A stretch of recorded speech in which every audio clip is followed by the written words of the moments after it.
आज Doubtnut app download करें। Doubtnut पर अपने सभी गणित, रसायन विज्ञान, भौतिक विज्ञान और जीव विज्ञान के डाउट्स का करो सफाया। बस प्रश्न की फोटो खींचो, एक ही प्रश्न को क्रॉप करो और तुरंत वीडियो सोल्यूशन पाओ। अभी डाउनलोड करें। हेलो दोस्तों, क्वेश्चन दे रखा है कि बर्नौली प्रमेय का निष्कर्ष क्या है। ठीक है, हमें ऑप्शंस दे रखे हैं कि पास्कल का नियम है, ऑप्शंस बी दे रखा है कि टोरसेली प्रमेय है, ऑप्शन सी क्या दे रखा है, हुक का नियम है, ऑप्शन डी दे रखा है स्टोक का नियम है। ठीक है, तो देखिए बर्नौली प्रमेय पहले क्या होती है थोड़ा सा ये समझ लेते हैं। बर्नौली प्रमेय यह कहती है किसी पाइप में यदि कोई द्रव प्रवाह हो रहा है, ठीक है, या पाइप है इसमें कोई द्रव प्रवाह हो रहा है, ठीक है, तो क्या होता है कि इस प्रवाहित जल की क्या होती है या प्रवाहित द्रव की कुल ऊर्जा संरक्षित होती है। ठीक है, किसी भी स्थान पे, जैसे हम पॉइंट 1 पे देखें जो ऊर्जा होगी, पॉइंट 2 पे भी उतनी ही ऊर्जा होगी। ठीक है, अब हम बात करते हैं पास्कल नियम। पास्कल नियम क्या कहता है? पास्कल नियम यह कहता है कि मानते हैं अगर कोई एक पात्र है, ठीक है, तो उस पात्र में अगर कोई द्रव भरा हुआ है, ठीक है, तो पास्कल नियम यह कहता है कि किसी भी द्रव के किसी भी सतह पे, है ना, किसी भी सतह की हम बात करें, उसके प्रत्येक बिंदु पे दाब क्या होता है? समान होता है। अगर इस सतह पे बात करते हैं, इसके प्रत्येक बिंदु पे, यहाँ पे बात करें, यहाँ पे बात करें, उस सतह के सभी जगह पे दाब क्या होता है? समान होता है। ठीक है, तो अगर हम इस सतह की बात करते हैं, ठीक है, तो यहाँ पे अगर दाब हमारा P1 है तो यहाँ पास पे दाब P1 रहेगा, यहाँ पास भी P1 ही होगा और यहाँ पास भी P1 होगा। ठीक है, तो प्रत्येक सतह पे क्या होता है?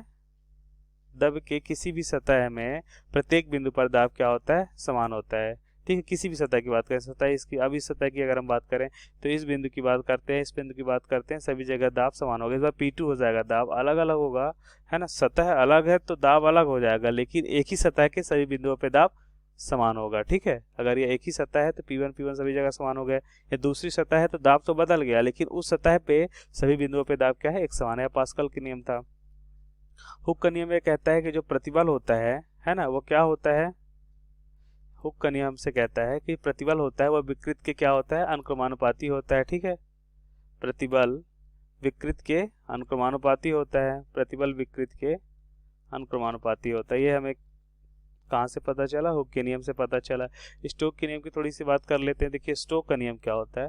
तो स्टोक का नियम यह कहता है कि मानते हैं अगर कोई एक ठोस है, ठीक है, अगर एक कोई ठोस है ना, ये ठोस वस्तु लेते हैं, यदि ये किसी द्रव में, है ना, क्या हो रहा है, सपोज अगर हम बोलें कि ये किसी द्रव में, ये द्रव है हमारा, ठीक है, कोई भी द्रव हो सकता है, इस द्रव में यह ठोस क्या हो रहा है?